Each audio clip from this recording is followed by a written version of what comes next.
د اشرف غنی لور مریم غنی چیرې ده او څه کارونه کوي؟ سلام ګرانو دوستانو، وخت مو په خیر. د مطلب له شریکېدو مخکې زموږ چینل درسره سبسکرایب کړئ. 36 کلنه مریم غنی په نیویارک کې زیږېدلې او په همدې ښار کې هم خپلې زده کړې د انځوریزو هنرونو یا د فلم جوړولو په ډګر کې د ماسټرۍ تر کچې بشپړې کړې دي. اغلې مریم غنی د ژبو له زده کړې سره هم خورا مینه لري.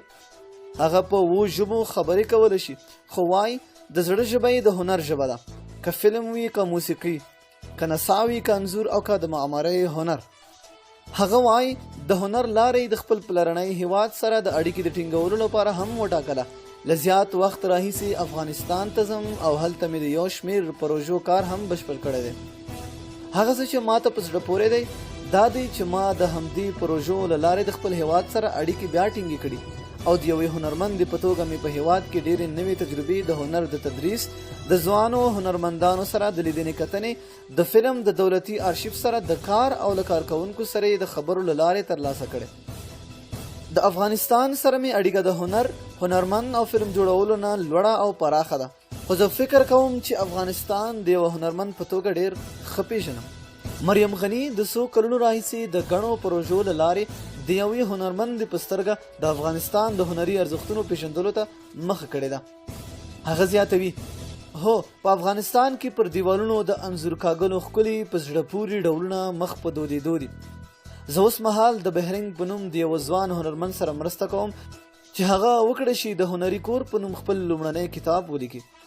بله پروژه چې کار مې پې پیل کړی دی هغه د دولتي ملي آرشیف سره مرسته ده، څو خپل فلمونه په ډیجیټل بڼې بدل کړي. دا زما په نظر ډیر مهم دی، ځکه فکر کوم چې دولتي او د راډیو ټلویزیون آرشیف غوره ظرفیت لري. دا به د نړۍ د نورو هیوادونو سره مرسته وکړي چې د افغانستان د تاریخ، شتمنیو او په دې هیواد کې د ستونزو په اړه یو بیل او جلا انځور وړاندې کړي. د اغلې غنی په وینا د افغانستان په اړه په پروژو کې د یادولو وړه او د خاطرو نه ډکه یوه پروژه د خپل پلار سره هم بشپړه کړې ده چې افغانستان یو قاموس نومیږي او په افغانستان کې د اصلاحاتو، انقلابونو، پرځېدو او بیا رغونې په اړه د مهمو تاریخي پیښو یو کتاب دی چې په انځورونو سمبال 72 برخې لري. هغه وایي په دې کتاب کې ځینې انځورونه له دولتي آرشیف څخه اخیستل شوي دي. مریم غنی په دې اړه وویل په دې کتاب کې ځینې شامل کړي شوي انځورونه د افغان فلم دي، خو پکې د افغانستان په اړه داسې انځورونه هم شته چې ما په خپله اخیستي دي. اغلې غنی په هنري ډګر کې نوښت ته ارزښت ورکوي او په بیلو ټولنو کې د ځانګړتیاو او توپیرونو په پرتله کولو دغه موخې ته ځان رسوي. هغې په خپل یو هنري زیار کې د کابل او د جرمني د کسل ښارونو ترمنځ د مهندسۍ له اړخه ورته والی ته پام اړولی دی چې د دارالمان د ماڼۍ مقایسوي څېړنه هم پکې شامله ده.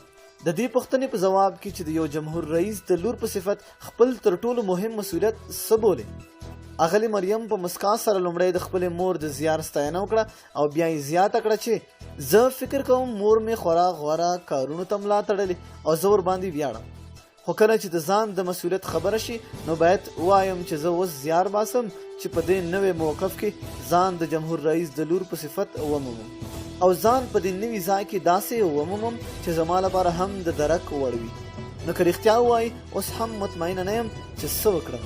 د اغلې مریم غنی په هنري لاس تړونونو کې د خار او خار، اوبه له تیکې او د تاریخ سقوط په نومونو د انځوریزو نندارتونونو یادونه کولی شو.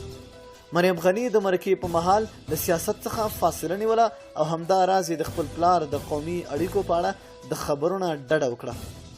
که ویډیو مو خوښ شوي وي ویډیو سره لایک کړئ او د خپلو دوستانو سره یې شیر کړئ. تر بلې ویډیو د لوی الله په امان.